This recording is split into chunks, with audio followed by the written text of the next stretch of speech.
Hello friends, this is your chess buddy Adi, and in today's video I'm going to show you guys some amazing traps in Ruy Lopez for black. In my next video I'm going to show you guys some more traps in Ruy Lopez for white. So like, share and subscribe to my channel so you guys won't miss anything. Also, if you want to see a specific chess opening like Nemzo Indian, Ruy Lopez or King's Indian defense, or any gambit like Danish Gambit, Evans Gambit or Blumenfield Gambit, tell me in the comment section below. I hope you enjoy the video. So now let's get started. Now, Ruy Lopez starts with the move order e4, e5, knight to f3, knight to c6, bishop to b5, and after the move a6, bishop to a4, d6 supporting e-pawn. Here, white played d4, trying to undermine our center, and if we don't capture the pawn, then he's going to push the pawn to d5 and attack our pinned knight. So keeping this in mind, we are going to play b5, and when bishop goes to b3, now we are going to capture the pawn with the knight. So when knight takes on d4, knight takes on d4, e takes on d4, and queen takes on d4, now we are going to play c5. After the natural looking move, queen to d5, white has already made a big blunder. Because after the move bishop to e5, queen to c6 check, bishop to d7, queen to d5, and c4, white's bishop is trapped. Now, coming back to this position, so after the move bishop to b5, now we are going to play like the last move a6 when bishop goes back to a4. Now in the previous trap we played the move d6, and in this trap we are going to play knight to f6. After the move knight to f6, white is going to play d3 supporting the e4 pawn, and after d6 c3 and we play bishop to e7, knight goes from b to d2. Now it looks like that white is planning to reposition its knight from queen side to king side and then grab control of this very important f5 square. So after this, black is going to castle.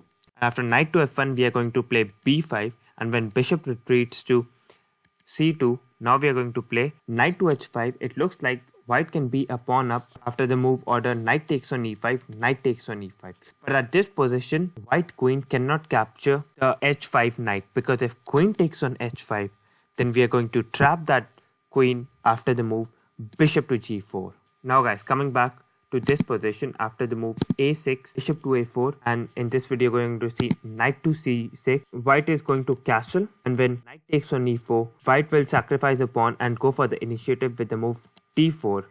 But after this, we are going to first attack the bishop with the move b5, and when bishop retreats to b3, now we are going to play d5, centralizing our knight. And after the move knight takes on e5, knight takes on e5, d takes on e5. Now in this position, we are going to play the move bishop to b7, supporting the pawn. And after the move bishop to e3, now we are going to play the move bishop to c5. And after queen to g4, with the idea to this pawn. And not only that, if black foolishly castles here, then white can play this amazing move, that is bishop to h6. And now we have to play g6, otherwise we would be mated, and now white is the exchange up. So keeping this in mind, we are going to play bishop to e4. And after queen takes on g7, now we are going to play queen to g5. Now it looks like we have given up the rook, but this is not the case. So after queen takes on h8, and after king to e7 and queen captures on h7, well guys, queen has to capture on the h7, otherwise queen is trapped. Now we are going to play to f2, and rook takes on f2 is not possible, otherwise it's a forced mating sequence starting with the move order queen to c1 check, and after rook to f1, queen to e3 check, and after king to h1, knight to f2, and after king comes to g1, now we are going to play knight to h3 check. So now it's a double check, so king has to retrieve to the square h1. And now we are going to play queen to g1 check. In this position, white cannot capture with king because the knight is supporting. So after rook takes on g1, now we are going to checkmate with the move knight to f2. So you see guys, rook takes on f2 is not possible. After bishop to f2, rook takes on f2 is not possible. And the only move left is king to h1.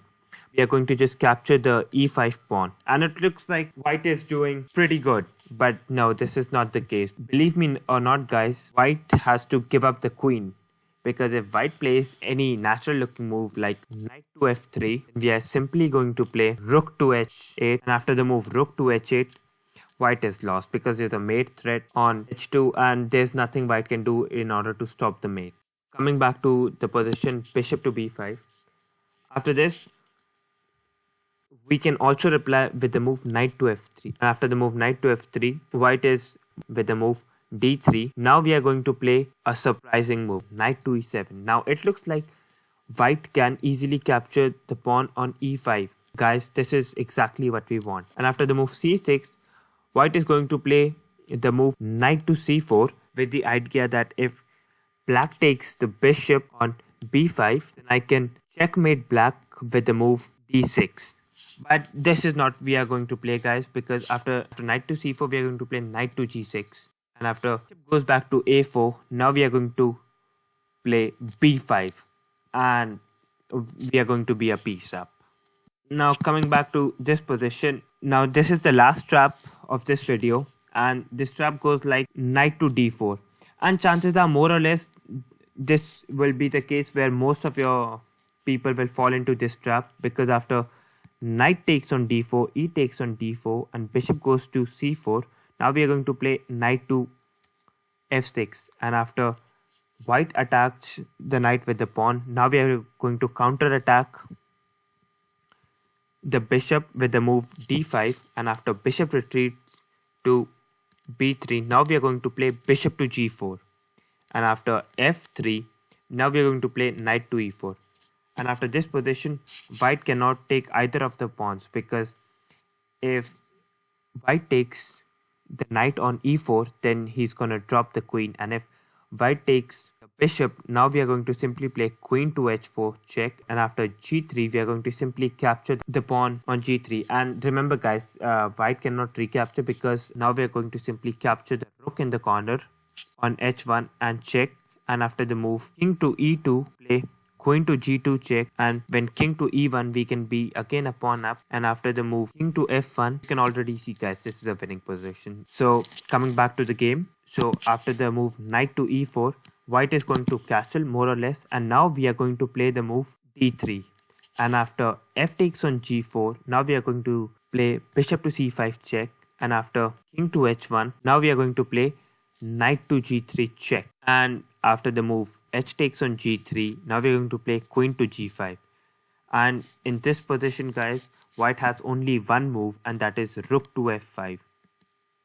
Because if white plays a random move, let's say like bishop takes on d5, then we can checkmate white with the move queen to h6. Keeping this in mind, white has only one move, that is rook to f5. And after rook to f5, we are going to play h5, and after h5, white is going to play g takes on h5, and after queen takes on f5, this is the hopeless position, and there is a mate in 7, guys. So a natural looking move, let's say like d4, now we can simply play queen to f2. And black has to be really careful, guys, because if black plays any random move, then there is going to be a mate to h4. Let's say a random move like this. Like first white gives a check, and then we play this, and then white tries to bring out the knight. Then we can checkmate white on queen to h4. So that is it, guys. Let me know in the comment section below what do you think of these traps, and I hope you enjoy watching the video, guys. So tell me in the comment section below what do you think of this video, guys.